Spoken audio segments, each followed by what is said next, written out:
Have you ever taken a long exposure and found that it had little hotspots or bright pixels?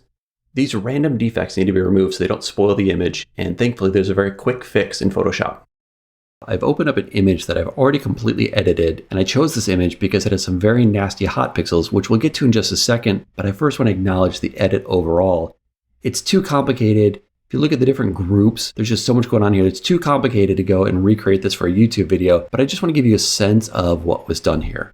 So I'm going to alt-click on the base layer, and you see here's the original exposure straight from the camera, other than some white balance adjustments, and it has a very smooth sky and water, which I was able to achieve by using a 15-stop neutral density filter. So even though it's the middle of the day, with that neutral density filter, I was able to get a 5-minute exposure. Between that 5-minute shutter speed and the hot weather at the time that I was shooting this, there are a lot of hot pixels, so that's just something we'll have to deal with. But it was necessary to smooth out the water and the sky to make this image look the way that it does. Of course, I converted to black and white. Then I've removed hotspots in the image, did some cloning work, darkened up the foreground, did some kind of adjustments to the building here, try and dodge and burn it, but also diminish some of the foreground elements I didn't want to see as much. Made the sky a lot more interesting, some contrast adjustments, and even some more contrast adjustments to get to this finished image that you see here through all these layers. Coming back to the hotspots, let's zoom in and see what's really going on here, because as you can see, there are no issues in the final image. But if we look at the original, there are these little red, green, and blue dots all over the image. I mean, they're just thousands or tens of thousands of these. Imagine trying to go through and clone each of these one by one. It would take hours or days to fix that, and we need a much faster solution. Thankfully, there is one. I'm going to click on this layer and hit Control J to give ourselves something to work with, and I'm going to call this No Hot Pixels. What we want to do is go up to the Filter menu, go to Noise, Dust and Scratches. Not Reduce Noise, but Dust and Scratches is actually the best choice here. And when we click on this, you'll see even at the settings I have here, things are just look amazing. The water looks perfect. The background doesn't have hot pixels, but we've lost some detail. So there's some trade-offs with this filter. And let's take a look at how it works by sliding everything all the way to the left and starting out with the minimum adjustment.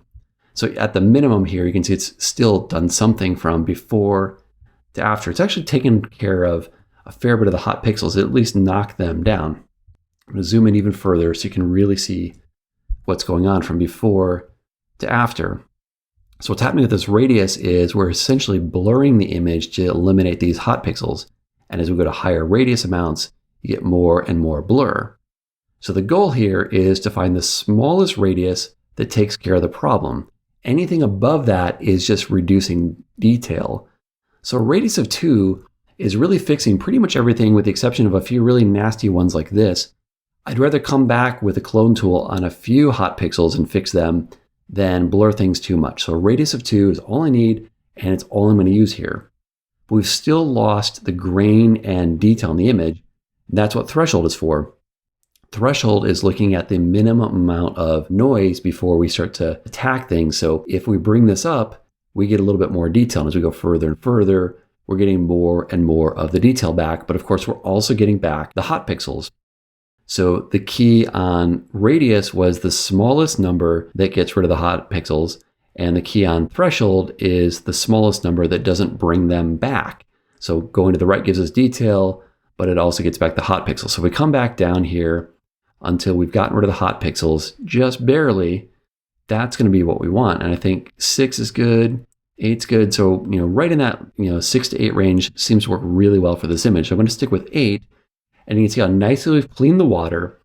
We've also lost detail. So we are going to have to apply this more judiciously, but you can see how easily we're going to fix the water with this one single adjustment.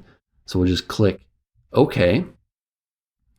And let's take a look at how we can make things a little simpler. The blurring in the background is a problem, but what's not a problem is the color fix. If we look from before to after, you can see that there's red, green, and blue dots here. What if we just fix the color problem from this layer? Well, we can duplicate this thing, and let's call the bottom version of it. We'll just simply call it No Hot Pixels Color, and change it over to, let's hide this so we can see what's going on. Change it from normal to the color blend mode. And when you do that, it's not getting rid of the luminosity problems, but it is getting rid of the color problems from before, where they're all different color splotches here, to after, where they're more neutralized. And that's a safe thing to do in the areas of detail. So let's do this everywhere. And now on top here, this one that's going to be the version that's normal, we'll do this one through a layer mask only to the areas that we need to fix. And thankfully we can apply it to the water very easily because that looks good everywhere. So let's zoom back and start to do that. We're going to alt click for a new layer mask. So it's black, we've hidden everything. And now let's apply it to the water and the sky by hitting W for the quick select.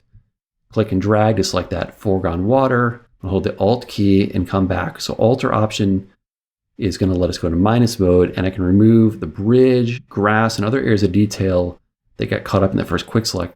So that I just have the water now. And this is a safe area for us to go and paint and clean that up. So I'm going to hit B for my brush, get myself a much larger brush. And what I need is white paint, set my flow down to maybe 30%, something pretty aggressive here, and just brush in this area, which you'll see show up on the mask here. If I alt click, you can see this filling in very quickly, and that's going to remove all the hot pixels down in the water. Let's deselect with Command or Control D, zoom in, and when we take a look at this detail, look from before with hot pixels all over the place to after we've fixed the problem down in the water, with the exception of a few things like this. And I can just hit Command Shift N, create a layer that I'm going to call clone, go grab the old spot healing brush there, and you can just quickly knock that out. So very easy to fix any little remaining problems like that, but across the water, I'm just not seeing it. You know, maybe here's a little dust spot or something, but that all looks good. So we've finished that. Let's go and do the rest of these hot pixels. I'm going to again click on my layer mask, hit W with a quick select, and let's select the sky. Go back in the minus mode, holding Alter option, come right up the center of the tower here. So we're going to basically deselect the tower. And I'm not worried about some areas where I am not perfect. I just want to give myself a nice safe area to work. Make sure that these power lines and towers are not included, because I don't want a blurry looking power line. It should be nice and crisp if it's going to end up in the final image. Not worried about this building at the right here, because I clone that out eventually. But this lets me select the sky very easily, hitting B for my brush on the same layer mask, just paint right over this. In fact, let's alt click so we can see it. And this is just fixing the entire sky area to get rid of all that pixel noise up there. I mean, imagine if we went through with a clone brush, how long it would take on that whole top area. These are tens of thousands of bad pixels we just fixed in a few seconds. It's amazing. Alt click this. Let's zoom into the sky here and see how just nice and clean that is from before, where there's hot pixels here. And notice they don't have the color issues because we already had this underlying color layer, but then we remove them completely with the old dust and scratches. So again, if you see any lingering problems like something like this, of course, grab the old spot healing brush and just fix that. But it's really quick and easy work. And I can look up around the tower and you see areas like this I miss. Well, I can just go click on my mask, B for my brush, shrink down to a smaller brush size, and just very quickly go and just brush over any little areas here. Or even better, I could select blue pixels. So let's go click Color in Lemenzia. We'll click Cyan and Blue, make a selection, and we can just paint right over this because it's not going to hit the structure. So that's just easy work here. It's doing all the work for us by using the color and just brush right over this. Probably not going to work as well down here because these pixels are white, but we've probably just saved ourselves a minute or two of work. And now what's left are these areas of detail. So if we zoom in here, we've done some work with this color blend mode that's taken some of these pixels. Like you can see these purple pixels get knocked out. But the remaining pixels, if we want to get rid of these little guys, we're going to have to do some manual work now. So I'm going to click on this mask, hitting B for my brush, make it smaller. And now I can just in a more targeted way come through with my brush. And I need to hit Command or Control D to get rid of that blue selection. And now I can just paint right over these areas. There's unfortunately no good luminosity selection that's going to take care of this for me because The detail has the full range of colors. It has the full range of detail. But as you can see, this thing works really well. And it's not that hard to do this in a quick way. So it's a lot faster now that we've knocked out the areas in the water and the sky and whatever's left. This is going to be maybe 5 or 10 minutes of moving around this image until we just finish all this stuff.